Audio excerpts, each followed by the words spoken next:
This is LCC Radio, WLNZ 89.7 here in Lansing, Michigan. You're listening to the Lansing Online News Radio Show with Bonnie Bucqueroux and Bill Castanier. Bill is going to be joining us shortly. One of the things we wanted to mention, we usually do a little bit of a community calendar update at the beginning of the show, is coming up this weekend is the first ever fish rodeo. Is that right, Bill? Right. It's going to be Thursday, Thursday, Friday, and Saturday, down at Dodado Park.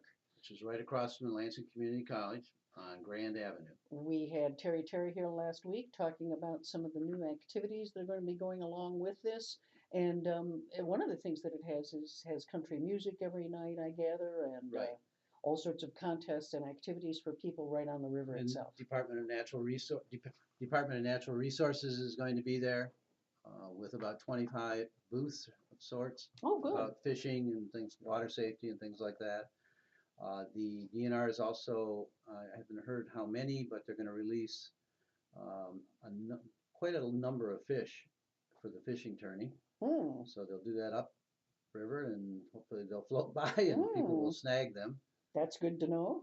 All right, so that's coming up. And maybe I should wait way downstream and catch them out in front of my house.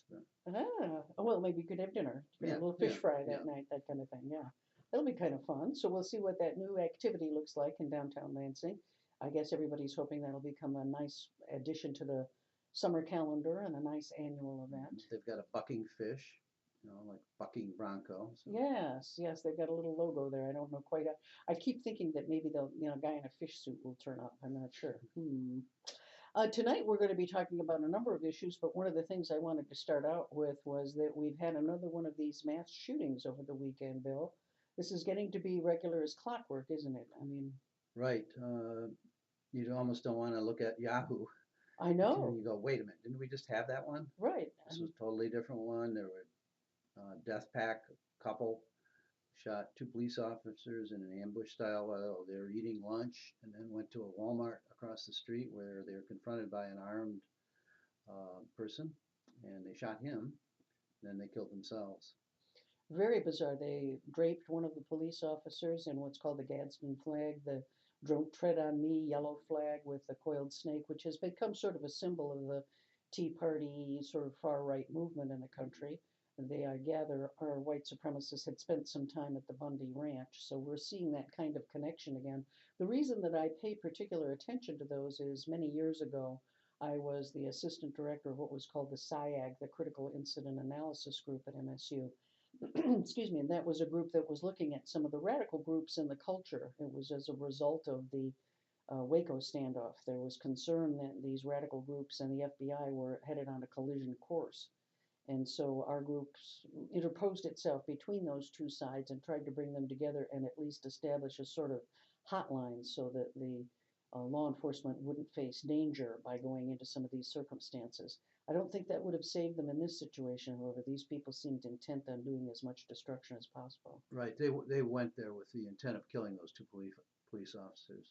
The Southern Poverty Law Center makes a distinction and calls people like this lone wolves. They may be hanging out and fringe members of various groups, but it's not really that the group is directing them, nor are they sophisticated enough to be a sleeper cell. It's that they're really sort of, deranged individuals doing this kind of thing.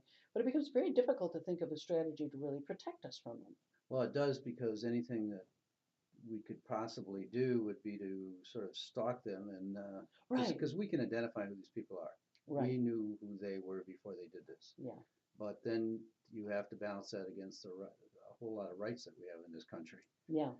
So we don't want to get into. I mean, one of the ironies, of course, is that I always thought they did a much better job of watching the left than they ever did the right. I don't know why. I mean, we see that the Occupy movement was under such close scrutiny. Back in the time that Janet Napolitano was the head of Homeland Security, she had commissioned a study to try to see which threats she should prioritize.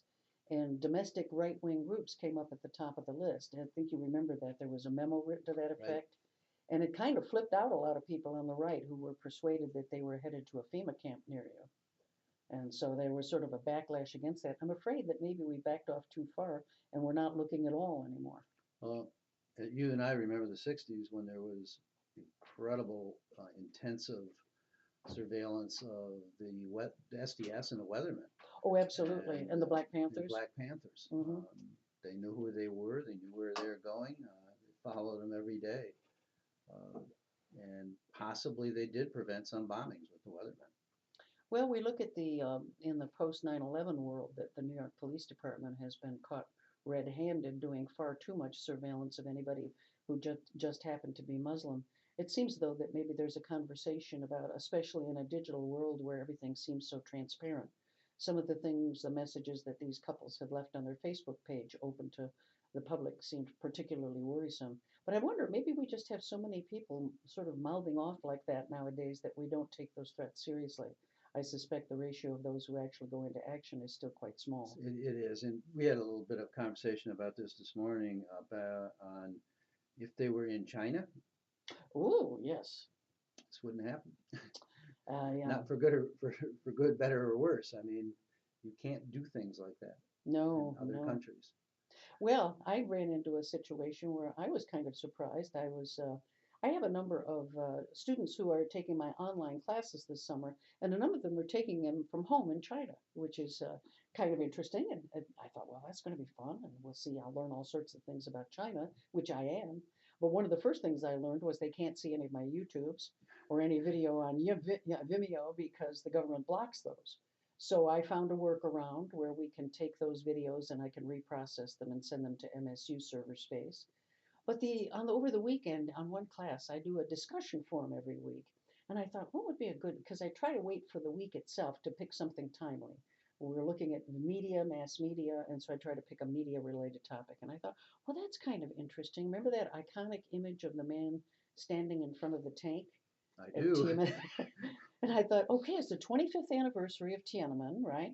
And it would be a fascinating discussion to have online in our discussion forum about the differences between what American students remember and what Chinese students would remember about that.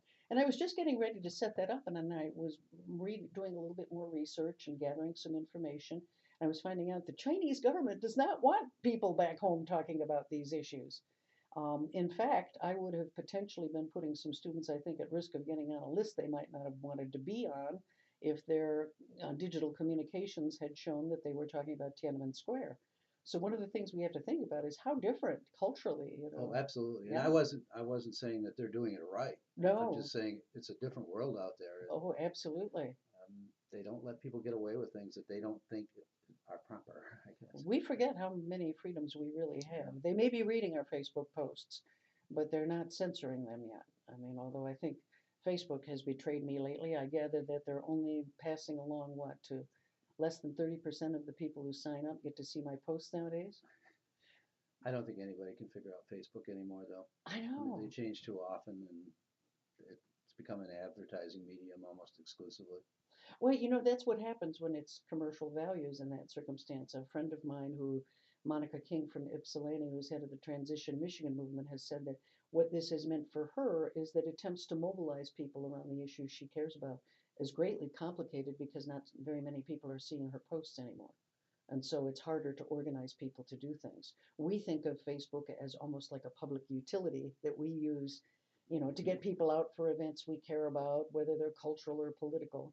But Facebook is a commercial entity. It's not interested in how much social good they're doing in helping people organize. It's too bad there isn't a socially good Facebook. Isn't that interesting? I wonder if it will fragment into different approaches for different groups. I don't know. We'll see. Facebook could do it. Facebook has certainly enough money and enough expertise that they Mhm. could make it easy for you to do that. I think that was what they had hoped Google Plus would do with its circles, but it never became very popular. And Google has a tendency to start things and then lose interest in them. We've got the Historical Society's got an exhibit at the City Hall on Made in Lansing, and I was delving into Ari Olds quite a bit, and that's kind of a thing he did in life. He started a lot of things, but then he walked away from them. Yeah. He was really good at that. He had a lot of great ideas. Oh, an idea person. And now he also produced two cars, so I Well, mean, yeah. and lawnmowers and some other things, but he had a lot of ideas. Well, not everything Edison did probably panned out, but his No, batting average was pretty good. he So. only needed one home run, frankly. Yeah. Well, that's a perfect Yeah. segue into introducing our first guest, who is Valerie Marvin, and she's from the Historical Society of Greater Lansing, and she's going to tell us about a couple walking tours that are coming up. And also, there is this thing going on at the Yes. pool in the summer. This is a great idea. Thursday evening, we're having our annual meeting, which is at the Morris Park Pool over in Morris Park, over by the river, just kind of MLK-ish area, Morris River Drive. Is it a public pool It or is. attached to a school? Or? It's a public pool. Ah. It was built in the 1920s, Ah. and it was really as the neighborhoods were starting to move in that direction. You saw a lot of development, and the Morris family had given the park to the city not too many years before. And so they decided that because this was an area where a lot of people were moving in, that because the city was flush with money back in the 1920s, people were moving here very, very quickly. And so we had tax dollars rolling in. The problem was trying to keep city services up with it, everything from roads to schools to parks. And in 1922, the city of Lansing commissioned their first master plan from a firm in St. Louis. And they recommended a large expansion of the park system. They said, a lot of the parks you have just sort of happened. You need to actually plan, and you need to have public services at these parks. So it's not just a patch of green grass. There need to be activities there for children, particularly in the summertime. There need to be sports teams organized, and you really need to look at recreation as something that the city can provide. And of course, that became a major part of the Parks Department over the years. And one of the products of this, sort of indirectly, was the construction of the Morris Park Pool, which was designed by a local man. His name was Wesley Bintz. He was originally from Lansing, went to school at the University of Michigan. He was an engineer, came back, and he was actually a city engineer for a point in time. And then he started designing these pools. And they became so successful that he was able to quit the day job, and he patented these pools, and they were built all across the country. About 135, 140, somewhere in there seems to be the number. And he had publications. If you go to Google Books, you can read some of his writings there and some of his promotional material. And he argued that his pools were cheaper because they were above ground, and they actually, within the structure of the pool, had bathrooms and dressing rooms and so on all built right into it. So you were building one structure. You did not really have to excavate down in for an in-ground pool. And he claimed that you could build these generally for around $30,000 or so. And that was an investment that a lot of cities were willing to make. These show up in places like Lansing, and Jacksonville, Florida had one, Flint had one. They were in Oklahoma and all across the country in a lot of medium-sized towns that were growing, and towns that could support something like this, of course. And they became very fashionable. Now, do we still use these pools in town as much as we did?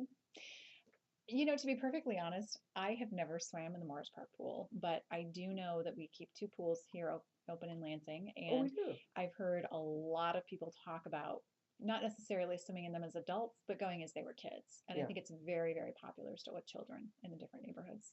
One of the things with this particular pool, it is the oldest remaining example of a Wesley Bintz pool that's still in use. And it was the above ground feature that made them unique. Right. And does that mean that they are as attractive in terms of the old ones that I remember from when I was a kid had beautiful tile work and all that sort of thing? It depends on the model. They're basically poured concrete okay. in many ways. You could dress them up with nice tile work, and certainly some places did, but it really depended on how economical you wanted to be as you were building it. If people show up, will you push them in the pool? Is that part of it? No. We better not, because they filled the pool with water and some concrete was crumbling. They had to drain it today, and then they're going to do concrete work, and it's probably going to be over a week before they reopen. Oh no! It looked beautiful this morning. I was out there. It looked gorgeous, but then some concrete started coming loose. And these pools are difficult to maintain. I mean, this is built in the 1920s, so we're looking at a pool that's almost 100 years old. And Lansing has done a phenomenal job, even in the fact that it's lasted this long. Unfortunately, a lot of them have been torn down across the country because they do need a lot of work. But the Morris Park Pool has always had enough visitors and a lot of support from the neighborhood and so on that the city sort of says okay and invests the money. It's not a lot. I think they said this year it would be what, about $5,000 or so. Mm. And it's very popular. But it's kind of a relic in some ways. Today you'd probably build a splash pad or something like Right, that. right, yeah. Yeah, there's no Water slide. water slide there. Which a lot of them did have water slides originally. This is, before the days of liability issues. If you Oh, hurt yourself, yeah. that was your fault. Yeah, So you didn't have to worry about being sued. And you didn't have quite the proliferation of lawyers to go along with it. No. Yeah. Hmm. I think one of the interesting things about it is there's a speaker coming in from Indiana who Valerie knows through college that's an expert on these pools. Oh, really? And she's going to talk. Oh. She's an architectural historian. Her name's Tegan Bayashi, and she's originally from Flushing. And when Perfect for a yeah, pool person. never thought about that.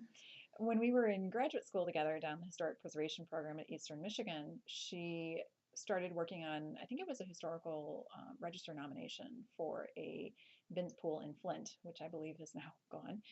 And she was very interested in these and has visited dozens of them across the country now, and has put together, pages, and has, crowdsourced photos and information and so on. And she's really kind of made this her own little niche. And so about a year ago, we were talking with the city about various things, and Parks and Rec said, what about doing an event at the Morris Park Pool? Because we'd like to draw some attention to it and talk about why it's significant. And I said, oh, I actually know somebody who knows a lot about Wow. Wesley Vince. Pretty coincidental. So she's going to be driving up for the event, and she will speak. The event starts at 5:30. This is our annual meeting, so we're actually doing dinner before. We're providing paper products, drinks, and hot dogs, and then we're asking people to bring a dish to pass. But then if you aren't interested in dinner, you can come about 7 o'clock, and that's about when the program will start. And she's going to give a talk, and then we're actually being given the opportunity to go into the pool, go underneath, and see the locker rooms and so on, and what that looks like. This is LCC Radio, WLNZ 89.7 here in Lansing, Michigan, and we're talking with Valerie Marvin of the Historical Society of Greater Lansing. I must admit that I just recently read an article about the sort of little yellow spots in pools and why I don't think I'll ever go in a pool again. Very glad to know about that. But I guess you also have some activities coming up with some walking tours. We do. No little yellow spots with those. No little yellow spots on them. On Saturday, we are going to be starting our first of 8 downtown walking tours that we are doing this summer. Boy, you have really taken on a workload there. Started with 1. Yeah. It did. 1 to 3 to 8. So our math is a little fuzzy. This Saturday, we're going to be having 2 guides who are going to be talking about the architecture of North Capitol Avenue. So we'll start at City Hall at 10 o'clock. The tour will last about 90 minutes or so. We're going to be visiting the Bigby building over on Ottawa Street. That's a wonderful moon building, actually, from the late 19th century. We're going to be going over to Central United Methodist, the old First Baptist, Christ Community. We're going to visit the Chrisman building, which is a great example of a historic building that's extraordinarily green today, that proves that sometimes the greenest buildings are the ones that are already built and standing there. There's the AT&T building, which I heard a very interesting story about the other day. There are carvings on the outside of it. It's Art Deco, and the carvings show all of the different ways that telephones were linking the world. Oh, is that what? So there's one for the farm, and there's one for the factory, and there's one for home, and so on. And I was talking to Jim Perkins, who's an architectural historian, who's retired from LCC and has done a lot of downtown tours over the years. And he said that when these buildings were built, they were built extraordinarily overbuilt, because the thought process was that if you had some sort of major disaster that came through a city, you would still want the telephone exchange to be open so people could get in touch with loved ones and could communicate. And he said, so this building, for example, was an air raid shelter at one point in time. We're then going to be going off Capitol Avenue a bit. We'll go up to St. Mary's Church. We're actually going to have a chance to visit the old St. Mary's Convent, which is now a private home. And the owners of the front condo on it, which is the original historic home built in the 1870s, are actually going to let the tour traipse through and kind of take a peek in. And then we're going to go down to the Carnegie and finish up with the Herman House and the Rogers Carrier House on LCC's campus. Excellent. So that starts when? It starts Saturday at 9 o'clock.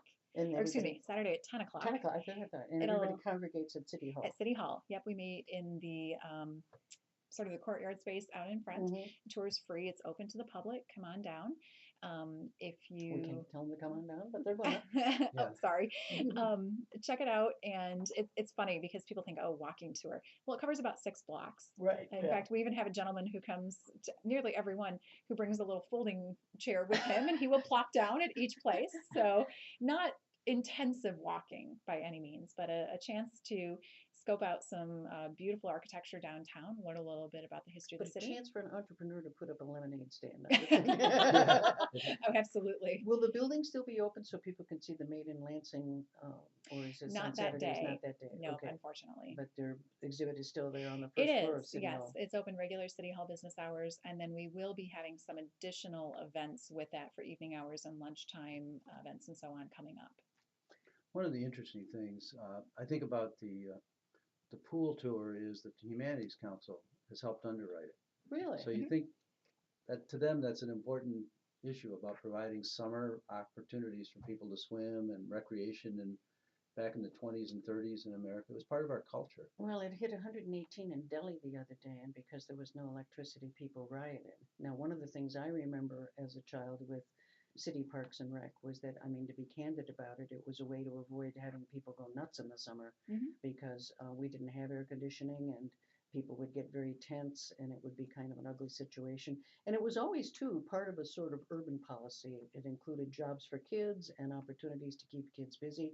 And I'm really kind of saddened that we don't invest in that as much as we used to. We used to have a very robust kind of summer activities program Yes. that's been dramatically scaled back, it seems. Keep wondering where all that money went to. Yeah, and one of our members was talking about when he was like 9, would go down to Moores River Park for summer all-day activities. Yeah, So, they'd play games and do things. a lot of that was free too. And what we see nowadays is there are day camps for kids, but they're fairly pricey. Even the ones that have some public support, it's very hard to offer things for free anymore. So that's kind of too bad. That was a great era where I thought it was a nice melting pot for kids from all sorts of different cultures to be able to get together and socialize in the summers. Too bad that And disappeared. I don't know this for a fact, but I don't believe Lansing pools were ever segregated. I don't think so. I don't think so. They weren't in the north much, were they? I mean, I think it was mostly by Big- some location. big It was cities. in your neighborhood, and Right. so Lansing didn't do that to the extent other cities did. ah. Mm. Yeah. Well, I came from Cleveland where they had even segregation at the at one of the amusement parks, which I thought was really too bad. It turned out that you had to get a membership to be able to do things like use the skating rink, right? Well, it turned out you didn't get a membership if you were not the right color. When you showed up, all of a sudden their rosters were full. And it was really kind of discouraging to see how long that persisted even in the north. Mm. Valerie, one of the things that's different this year too is there's 2 evening tours. Yes, we are doing 2 Thursday evenings. One is June 26th, the other is July 28th, I believe. They are 7 o'clock tours, and they are going to be about an hour long.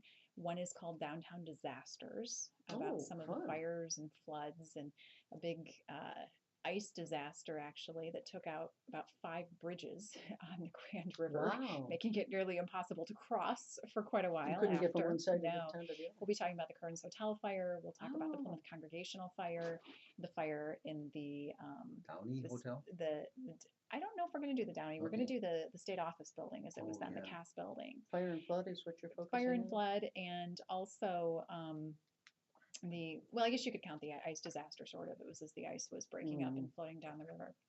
And then we're also doing a tour that's about alleyways, where we will go That's back the one that I think behind sounds the so building. intriguing. Yeah. Because, well, the fronts of the buildings often change with fashion over the years. Nobody wants to invest the money in the back of it. And there's been a huge cultural shift as to whether or not we use alleyways. At one point in time, most people had alleyways behind their house. They were perceived as being, a useful space, a space where people would set up markets and bring fresh produce, and kids played. And then the alleyways became sort of dark and dirty, and what's going on back there? Jacob Reese, Bandits Roost. You see the kids there in the alley. Yeah. And there's some interesting things about the buildings you can learn just from looking at their backs as well. I'll Which bet. really haven't changed that much. The underside of the city. Yes, the Yes. backside at least. The backside. Are you going to do a famous bordello tour once, or I mean, start taking a look at? But there's all kinds of things I think we could dig up, aren't there? Oh, well, there are lots of suggestions, needless to say. Not always the best documented history, but it makes for some entertaining storytelling sometimes. Speakeasies and regardless. things like that. Oh, I'd love to put wouldn't together a that be great? speakeasy tour. Yeah. Right by my house, 4 houses away on Grand River is a original speakeasy. Really? It was called the Lone Pine, and that pine still is there. So it was actually And named for the the reason I know, because when we moved in, our neighbor, who at that time was probably in his 80s, used to go there. Wow. So I mean, he was one. So of he the- was a regular. He knew. He I wasn't see. making it up. I see. Wow. Needless to say, if you're interested in the history of speakeasies, the Detroit Preservation Detroit does some excellent tours. They have a bootlegging tour where you get on a boat and go up down the river. They have speakeasy tours. In fact, I don't know if it's an actual dues collecting group, but there's a Facebook page for the Detroit Drunken Historical Society. That's right. That's right. A little offshoot. Yes. That's kind of interesting. Oh, I like that. So it's a Facebook page we can go find. It is. Oh, Oh, yeah. that's Yes. wonderful. Oh, that's very cool. Yeah. See, yeah, we can get very creative and do sort of the highbrow and the lowbrow at the same time. That'll be a lot of fun. Well, thank you so much for coming and Oh. telling us. Now, quick wrap up. It is what day this week? For the pool? Thursday evening for the pool. The dinner starts at 5:30. The program will start about 7 o'clock, and it's free, open to the public. If you come for dinner, we do ask you to bring a passing dish with you. We'll be meeting at the pavilion at Morris Park, and then we'll mosey over by the pool. And then on Saturday, the tour starts at 10 o'clock, right in front of City Hall. On the And plaza. you can learn more at lansinghistory.org or join us on Facebook and find information there as well. So Wonderful. Thank you so much for joining us. thank you. The park is really an interesting place because it's right across the river from the power plant. And there's a lot of people fishing down there. It's just interesting. Oh. It's got an unusual feel to it because it's an urban park, and it's right in the middle of the city. Well, I have been invited by a group of women who are going to go out and do fly fishing. And we're looking at branky fish. This is not good for somebody who has basically one arm here, my other arm. So my fly fishing will consist of throwing bait 3 feet away from where I am. Unless I have some very brave fish. Don't stand much of a chance. Well, that's going to be fun, though. But Yeah. fly fishing's a big sport. I've never done it. No, I haven't either. No, I always was I lived at the lake for many years, and I mean, the worm fishing was all that we did. That's all we ever did. Well, thank you so much for joining us. Always and a we pleasure. are going to now invite another guest to join us, and we are going to be talking with Cheryl Knapp Overly and also with Rachel Burzak. And Rachel is with Eve, which is the domestic violence shelter here in town. Last week, I'm going to ask you two to cozy up so that we can get you into the same webcam, and we have to be very close to our microphones so that we are audible. It'll take a minute for the webcam. If those of you who are interested, you can go to this week. I actually hit the right button. If you go to LansingOnlineNews.com, you will actually see the live webcast of the show at the same time.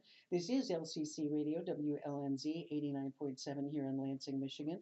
And I wanted to talk about the issue of domestic violence this week because last week we had talked about the loss to the community of Kristen Baddorf, who I met Cheryl out there at the memorial that was held for her, the Mugs group, the local ukulele group.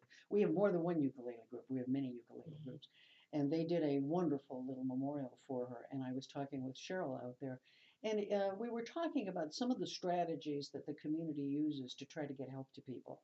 And at the time, Cheryl she has posters with telephone numbers that you can rip off to be able to call Eve when you're in a crisis situation, and explain why it is, where you're putting them, and why, Cheryl. I've been putting them in public bathrooms. The reason is my friend Chris was a victim of a double murder-suicide in December, and a lot of people in domestic violence situation, their lives are so highly controlled. Like every 1/10 of a mile on the vehicle has to be accounted for. Every phone call. The only private space they can get is in a public bathroom stall. Yeah. So I've been putting them at the places Chris frequented as well as other public locations. And the idea is that at least there, if a woman has access to a cell phone, I mean, people in that circumstance have to be so careful. They can't have those numbers on their telephone. They have to clear the browser cache if they start looking for information on where to get assistance and how to get help. That's one thing I really love about the posters and Eve. It's ending violence everywhere. Is that it? And Or violent encounters. and violent encounters, yes. And if they make a phone call and throw away the paper, somebody looks on their phone history, it just looks like Eve, some woman. Oh, some friend. Yes, I we're see. very tricky. You've thought these things through because that really is a challenge. I Mhm. tried to write some guidelines once for abused women on how to use the internet to make sure that they weren't being revealing too much information. The Office for Victims of Crime in Washington was involved in some efforts because at first I think women didn't realize how vulnerable they were using.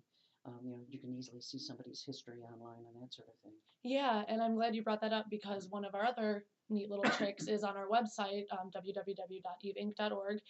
The first thing when that page loads, the first thing that's going to come up is a quick escape button that's going to explain if you immediately need to exit, you just click this button, and it's not only going to close down that browser window, but it's going to clear that site off of your history and off of your cache and all of that. So it sort of just wipes that entire The traces of you being there are gone. exactly with just Wonderful. one click. So, and it's just there right at the front of the page for whenever you need it. Well, we tried to figure out how to use the internet more creatively to be able to get people help. I mean, we had, this was back in, a long time ago, what, 97, 98, that I had a grant from OVC and the Michigan Victim Alliance. We put downloadable PPO application forms, Oh, very cool. that kind of information early on, trying to get information to women. What kinds of services do women call you for most? Ooh, most.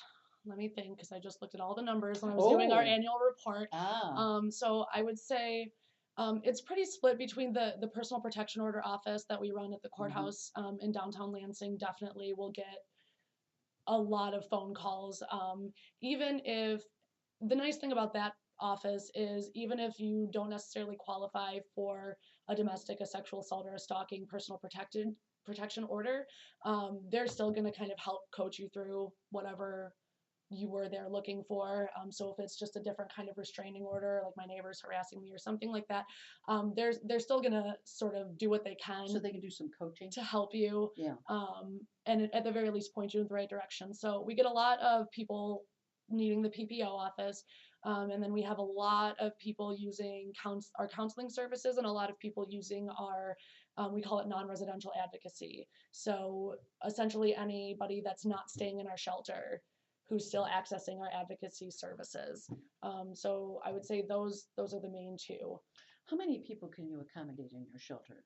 We have 30 beds, and that's for women and children. Right. So that can be, I mean, it changes all the time depending on who's coming into shelter. You might have 20 women and 2 children. You might have 10 women and 15 children. Now, is yours an open or a confidential shelter? Everything we do is confidential. Okay, so there are two kinds of shelters, and they serve different purposes in different places. Yes. Cheryl, when you look back at the circumstance, maybe we can use the example of your friend as a sort of roadmap of some of the points where there might be possible interventions. Because one of the challenges is that this is not a situation that is ever, I don't believe, resolved at one point in time. Mm-hmm. There are maybe different opportunities where different interventions might help.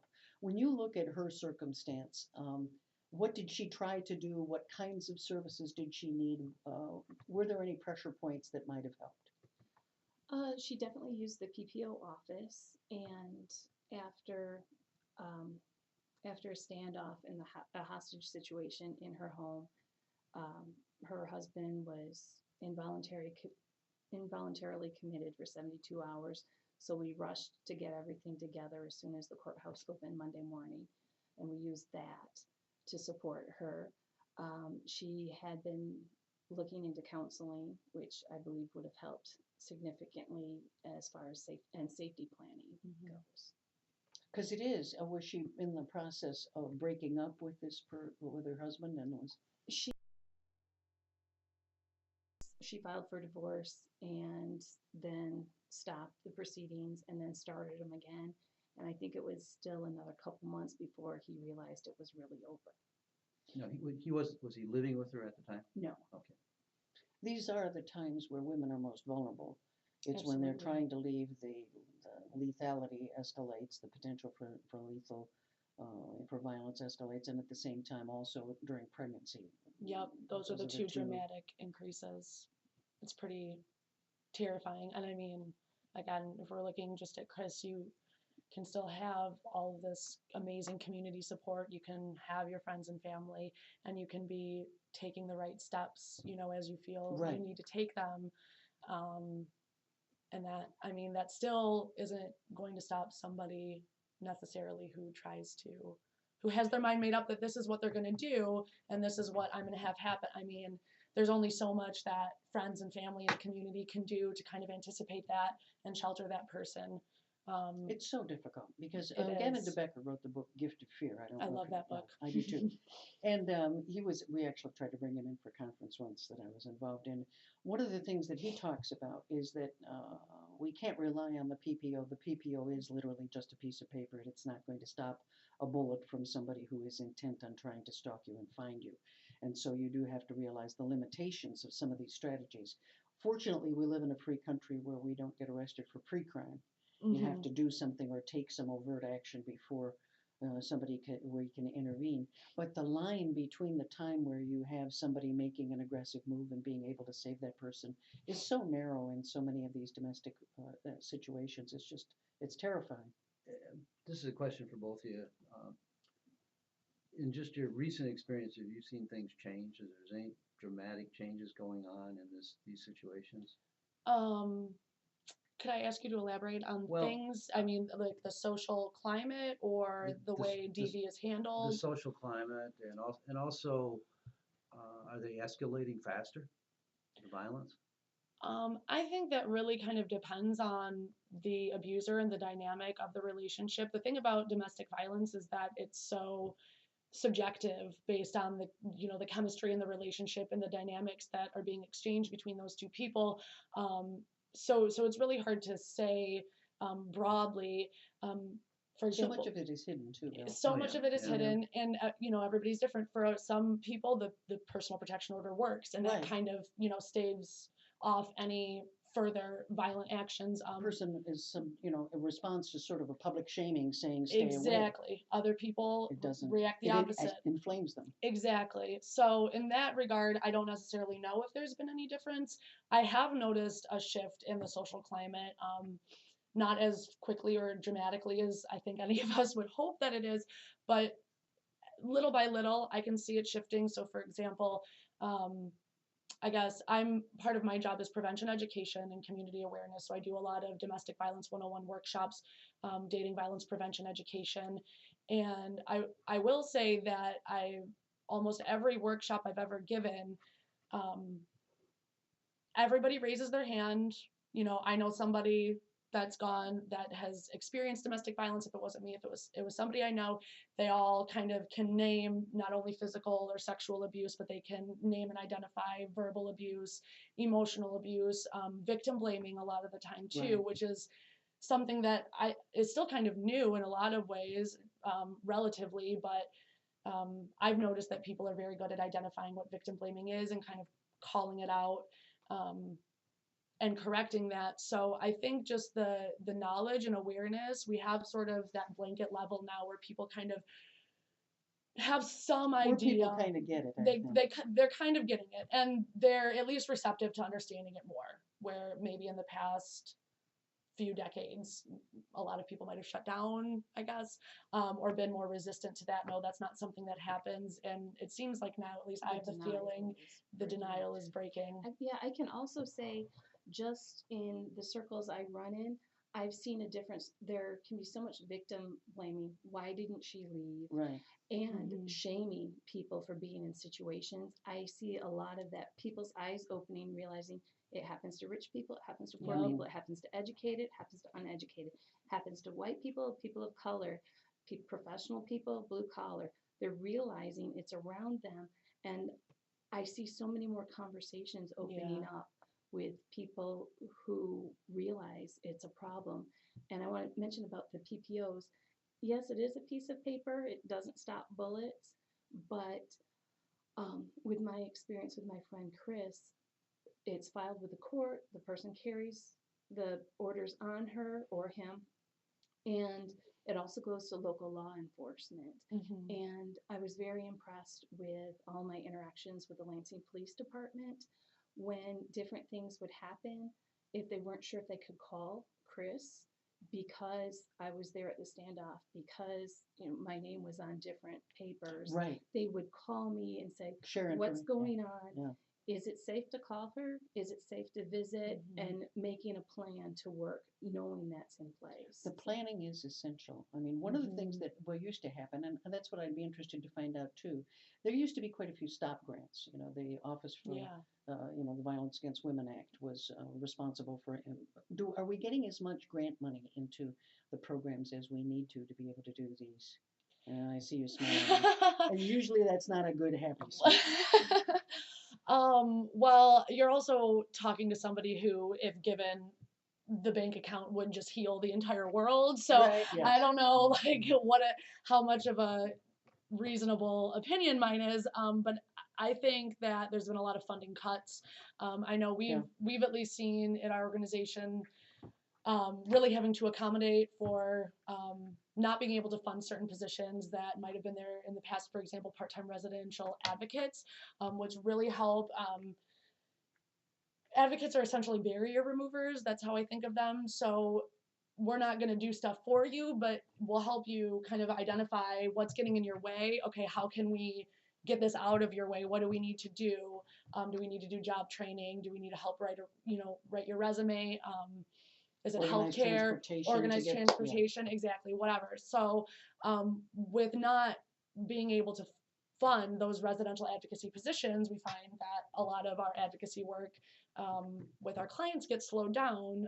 If you're used to seeing somebody once every other day for a few hours to do your kind of goal setting and action planning with, and all of a sudden that person's not there, and now you can only see one person a week for 1 hour. Yeah. Well, when I was a kid, there were no shelters, there were no services, and it was a disaster for women. I mean, Mhm. both of my grandmothers came here from Lithuania. One was the daughter of the mayor of Vilna, and the other one was, she was a woman who had come out of a family that worked in the fields. Now, my parents would never have met back in the old country, right? But both grandmothers came to this country, had alcoholic, abusive husbands, divorced them, and ended up being cleaning women in the office buildings in downtown Cleveland. And I mean, it's sort of a great leveler, the United States was, but both of them faced exactly that circumstance.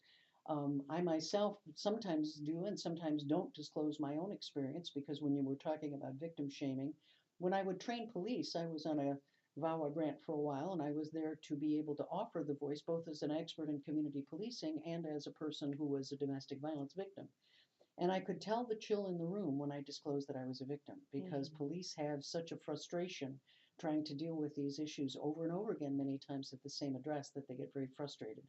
And sometimes that translates into maybe not being as empathetic or sympathetic to the victims as they might be. And I could see, I mean, victims, quite honestly, in the culture are portrayed as losers, that there's something wrong with you if Oh you, yeah. and that, that only happens to other people and all those kinds of stereotyping goes on. So it is difficult, I think. But every time I give a talk anywhere, I can tell you that women from all ages, all Mhm. classes come up afterwards and disclose and say, I don't tell anybody about this, but I went Yep. through this in my previous relationship or in my previous marriage, or I had to save my daughter from an abuser. I mean, Absolutely. it's far more prevalent than I think we realize. Yep.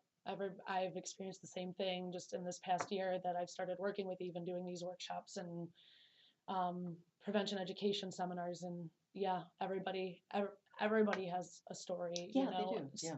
I always block off at least an extra half hour after I think I'm going to be done. I give myself at least an extra half hour because I know that I'm going to be talking to people. I'm going to be listening to them, helping them kind of process through what just happened if they need to, so.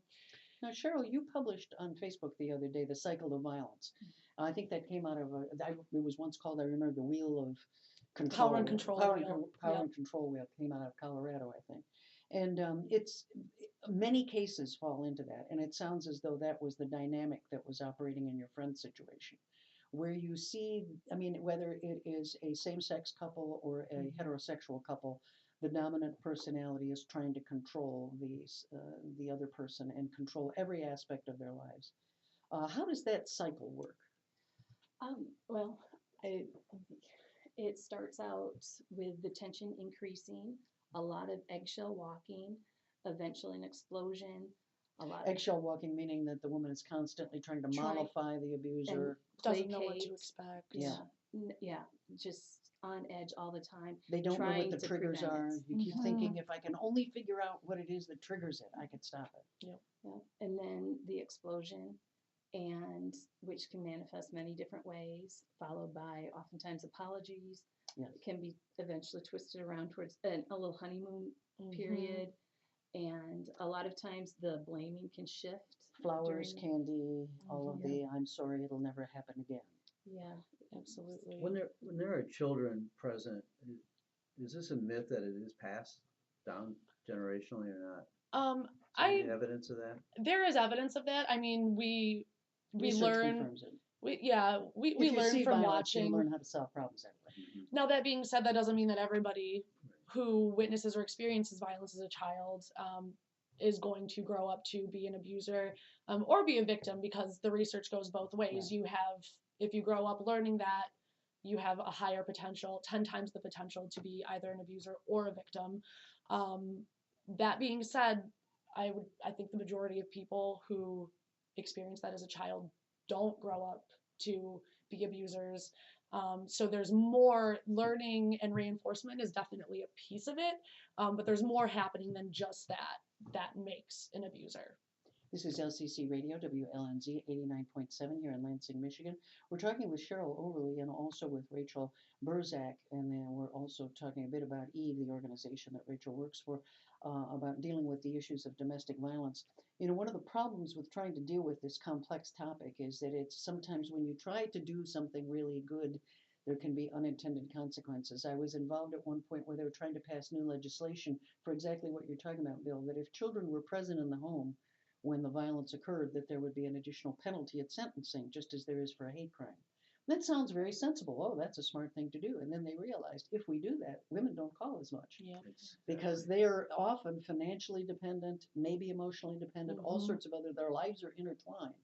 And the thought that they would put the person away for longer means that they may be less likely to call. So that's always, I mean, we always have to be very careful with interventions that we're recognizing the actual dynamics that occur in households. I can also say, having helped my friend fill out her PPO, she mentioned a previous conviction for domestic violence, and she, every month when he had to write the check to the court, it increased the tension and the victim blaming, and then there were poverty issues at play. So the court extended his time to pay and his probation 6 more months, which meant 6 more months of increased violence every time he wrote the check.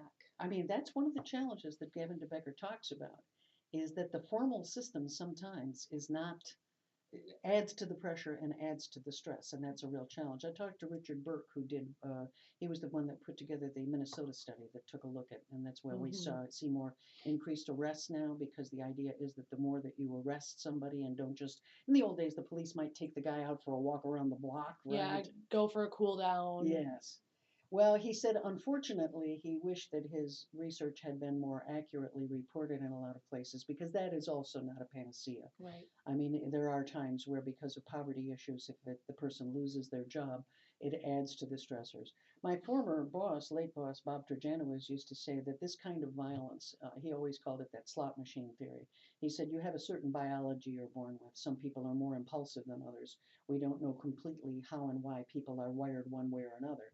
You have the environment that you grow up in, the things that you see as a child. We know that kids will act more aggressively if there's a picture of a gun in the room. Isn't that odd? I mean, we're so prone to taking imagery and having it change our behavior in ways that we don't fully understand yet. And he said, and the third thing is the current situation that you're in. It's the relationship that you're in, or the situation that you're in.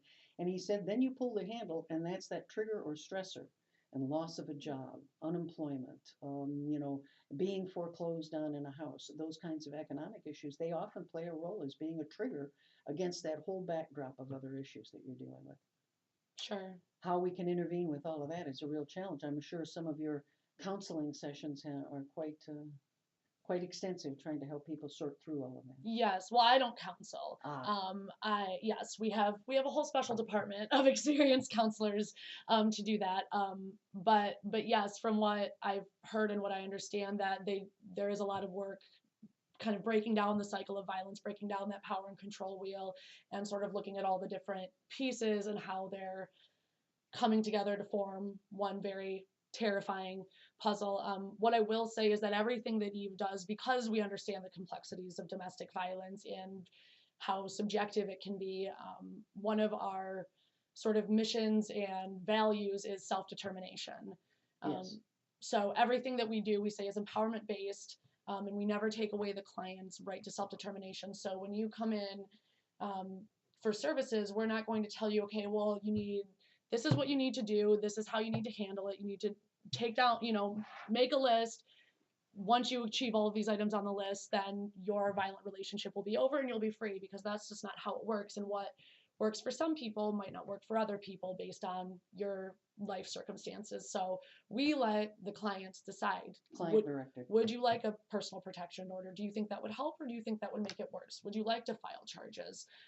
What do you think will happen with that down the road? We try to talk that stuff out with them, so that, because by and large, you'll find that the expert on an abusive situation is the person that's being abused in that Absolutely. situation. Oh, sorry. We can't tap on there because Sorry. it sounds like a gun going off to the front. Sorry, I'm so animated with my I know, hands. I'll sit on them. That usually helps. There we go. So yeah, we let the client decide and the client direct us, because they know their situation better than anybody else.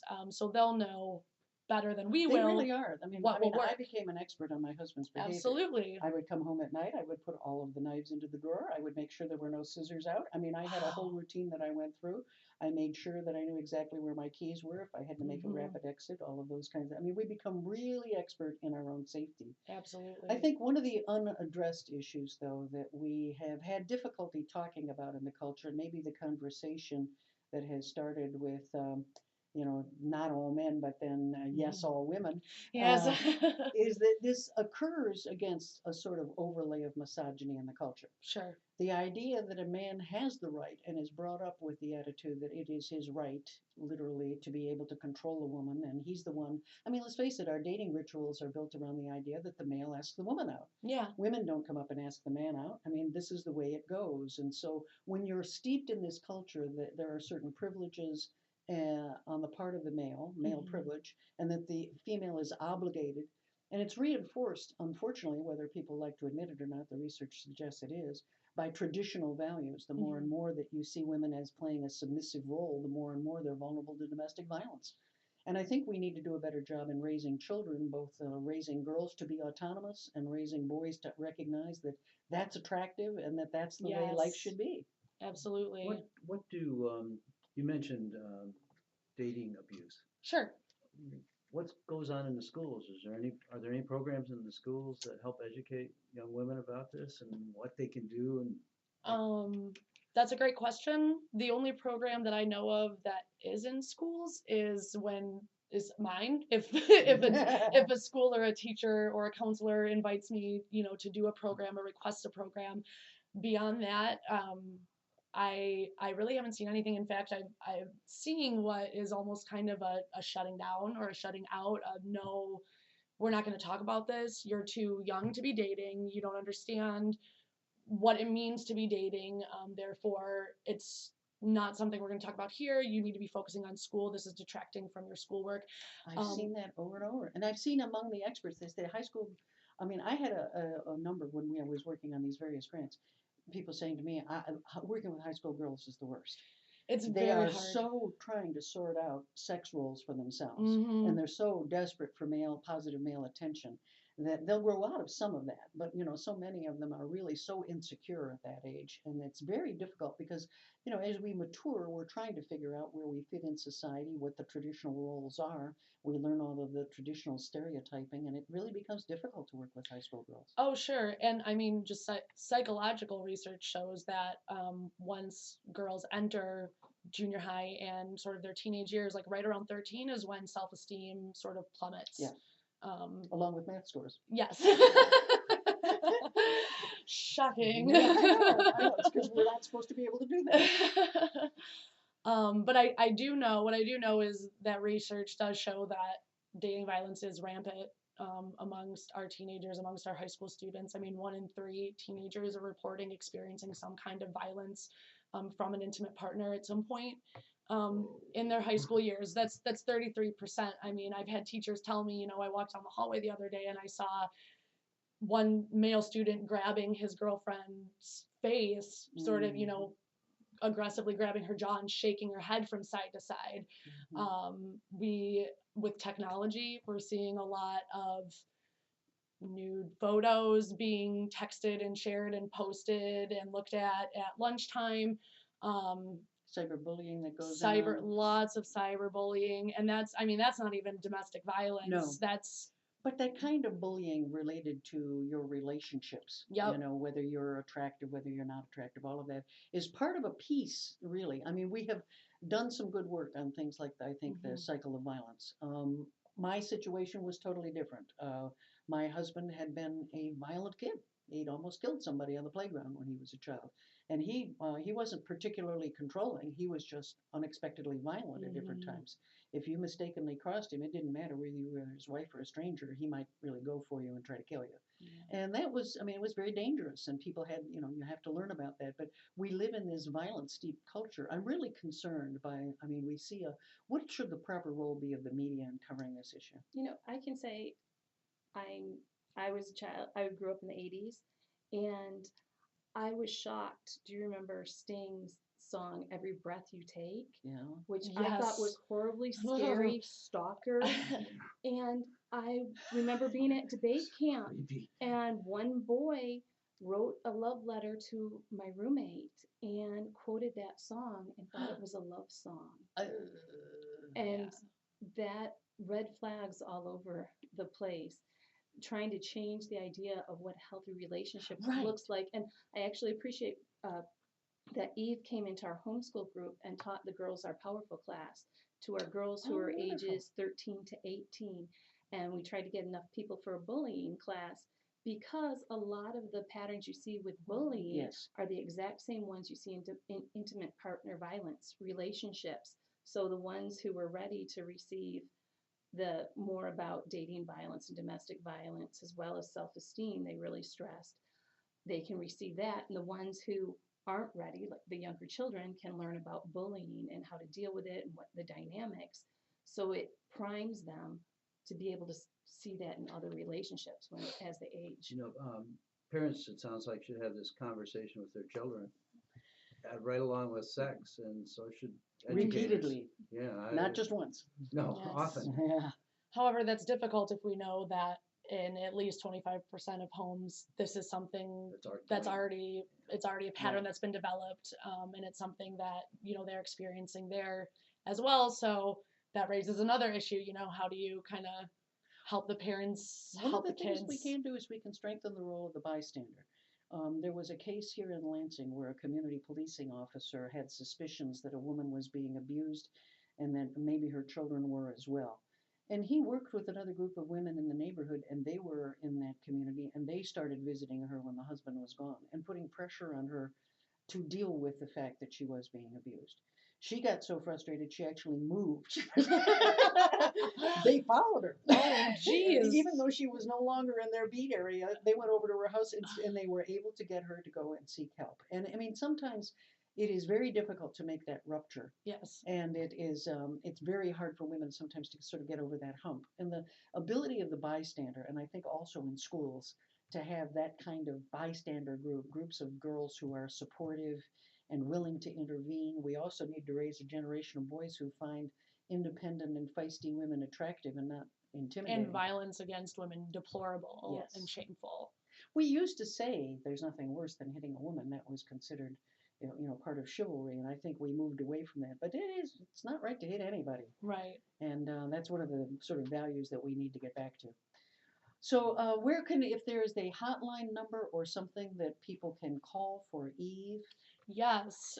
If you are in trouble, if you're in crisis, if you need somebody to talk to, or you just maybe need a referral or some helpful points in the right direction, you can call 517-372-5572. That's our crisis line number, so it's available 24 24 hours hours a a day. day, 7 days a week, even on Christmas. Thank you so much, both of you, for coming in this evening. It's such an important topic, and I hope that we return to it frequently. This is Lansing Online News Radio. This is LCC Radio, WLNZ 89.7 here in Lansing, Michigan. And we'll see you again next Monday night with Bonnie Bucqueroux and Bill Castanier here at 7 p.m. on every Monday evening. Thank you very much for tuning in. You can catch our webcast on our website. It's archived there. You can also find it tomorrow morning on YouTube. Go to Bucky, Bucqueui, and you'll find all of the videos from the webcast that we do. Thank you again for tuning in.